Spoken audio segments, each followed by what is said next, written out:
ಇವರಿಗೆ ಸರ್ಕಾರಿ ಶಾಲೆಗಳ ಬಗ್ಗೆ ಕಾಳಜಿ ಇಲ್ಲವಾಗಿದೆ.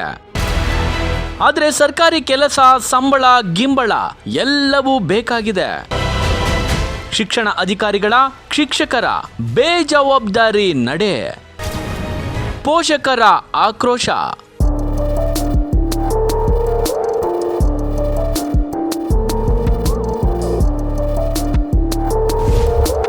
ಸರ್ಕಾರಿ ಶಾಲೆಗಳ ಬಗ್ಗೆ ಅಧಿಕಾರಿಗಳು ಮತ್ತು ನೌಕರರ ಅಸಡ್ಡೆ ಪದೇ ಪದೇ ಕಾಣ್ತಿದೆ. ಯಾಕಂದ್ರೆ ಬಹುತೇಕ ಅಧಿಕಾರಿಗಳು ಮತ್ತು ನೌಕರರ ಮಕ್ಕಳು, ಅದರಲ್ಲೂ ಮುಖ್ಯವಾಗಿ ಶಿಕ್ಷಕರ ಮಕ್ಕಳು ಖಾಸಗಿ ಶಾಲೆಯಲ್ಲಿ ಓದುತ್ತಿರುವುದರಿಂದ ಸರ್ಕಾರಿ ಶಾಲೆಗಳ ಬಗ್ಗೆ ಕಾಳಜಿ ಬಿಲ್ಕುಲ್ ಇಲ್ಲವಾಗಿದೆ.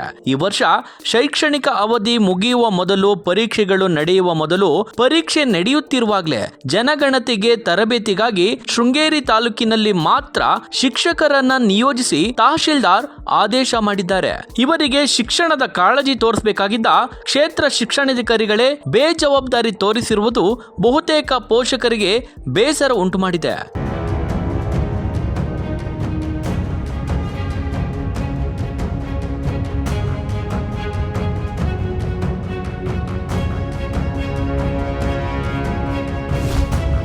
ಒಂದು ಕಡೆ ಶಾಲಾ ಅವಧಿಯಲ್ಲಿ ಯಾವುದೇ ತರಬೇತಿ, ಇತರೆ ಕಾರ್ಯಗಳು ಇರಬಾರದು ಅಂತ ಸರ್ಕಾರಿ ಆದೇಶ, ಸಚಿವರಿಂದ ದಾಖಲಾತಿ ಆಂದೋಲನ, ಜೊತೆಗೆ ಎಸ್ಡಿಎಂಸಿ ಕ್ರಿಯಾಶೀಲವಾಗಿ ದಾಖಲಾತಿ ಜಾಸ್ತಿ ಮಾಡುವಂತೆ ಕಾರ್ಯಕ್ರಮ ರೂಪಿಸುವಂತೆ ಹೇಳುತ್ತಾರೆ.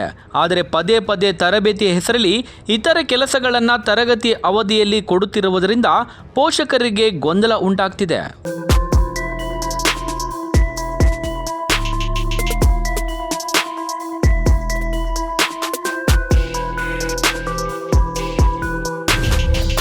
ಇವತ್ತಿನ ಲೆಕ್ಕಾಚಾರದಂತೆ ಒಂದು ಮಗುವಿಗೆ ಸರ್ಕಾರಿ 63,000 ಖರ್ಚು ಮಾಡ್ತಿದೆ. ಅದರಲ್ಲಿ ಬಹುತೇಕ ಅಧಿಕಾರಿಗಳ, ಶಿಕ್ಷಕರ ಸಂಬಳಕ್ಕೆ ಹೋಗ್ತಿದೆ. ಆದ್ರೆ ಹೆಚ್ಚಿನವರಿಗೆ ಇವರ್ಯಾರಿಗೂ ಶಾಲೆಗಳ ಬಗ್ಗೆ, ಮಕ್ಕಳ ಬಗ್ಗೆ ಕಾಳಜಿಯೇ ಇಲ್ಲವಾಗಿದೆ. ಇವತ್ತು ಸರ್ಕಾರಿ ಶಾಲೆಗಳು ಉಳಿದಿರುವುದು ಪೋಷಕರಿಂದ, ಅದರಲ್ಲೂ ಇಚ್ಛೆ ಪಟ್ಟು ಕಳುಹಿಸುತ್ತಿರುವ ಮತ್ತು ಅನಿವಾರ್ಯವಾಗಿ ಮಕ್ಕಳನ್ನು ಕಳುಹಿಸುತ್ತಿರುವ ಪೋಷಕರಿಂದ.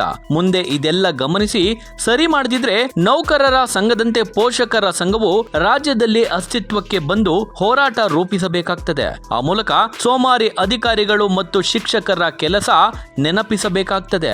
ಇದೀಗ ಬಂದ ಇನ್ನೊಂದು ಮಾಹಿತಿ ಏನಂದ್ರೆ, ಡಯಟ್ ಇಂದ ಈ ವಾರ ಕೆಲವು ಶಾಲೆಗಳಿಂದ ತರಬೇತಿಗೆ ಬರುವಂತೆ ಆದೇಶ ಮಾಡಿದ್ದರು ಎಂದು. ಅವರಿಗೆಲ್ಲ ಏನಾಗಿದೆ? ಬೇಕಿದ್ರೆ ಬೇಸಿಗೆ ರಜೆಯಲ್ಲಿ ತರಬೇತಿ ಕೊಡ್ಲಿ.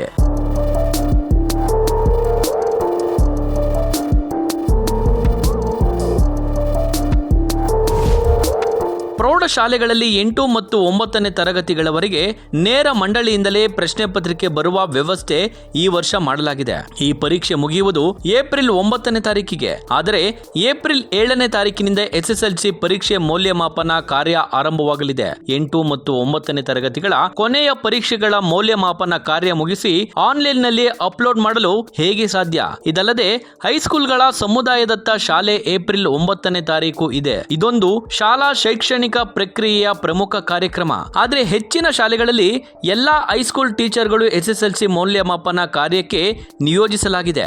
ಹಾಗಾದ್ರೆ ಸಮುದಾಯದತ್ತ ಕಾರ್ಯಕ್ರಮ ರೂಪಿಸಿ ಮಕ್ಕಳ ಪ್ರಗತಿಯನ್ನ ಪೋಷಕರಿಗೆ ತಿಳಿಸುವವರು ಯಾರು? ಅಥವಾ ಈ ವರ್ಷ ಹೈಸ್ಕೂಲ್ಗಳಲ್ಲಿ ಸಮುದಾಯದತ್ತ ಕಾರ್ಯಕ್ರಮ ಇಲ್ವಾ? ಹೆಚ್ಚಿನ ಶಾಲೆಗಳಲ್ಲಿ ಅತಿಥಿ ಶಿಕ್ಷಕರ ಸಂಖ್ಯೆಯೇ ಹೆಚ್ಚು. ಆದ್ರೆ ಅವರನ್ನ ಮಾರ್ಚ್ 31ಕ್ಕೆ ಬಿಡುಗಡೆ ಮಾಡಿರುವುದರಿಂದ ಅವರ ಸಹಕಾರ ಪಡೆದು ಸಮುದಾಯದತ್ತ ಶಾಲಾ ಕಾರ್ಯಕ್ರಮ ನಡೆಸಲು ಸಾಧ್ಯವಿಲ್ಲ.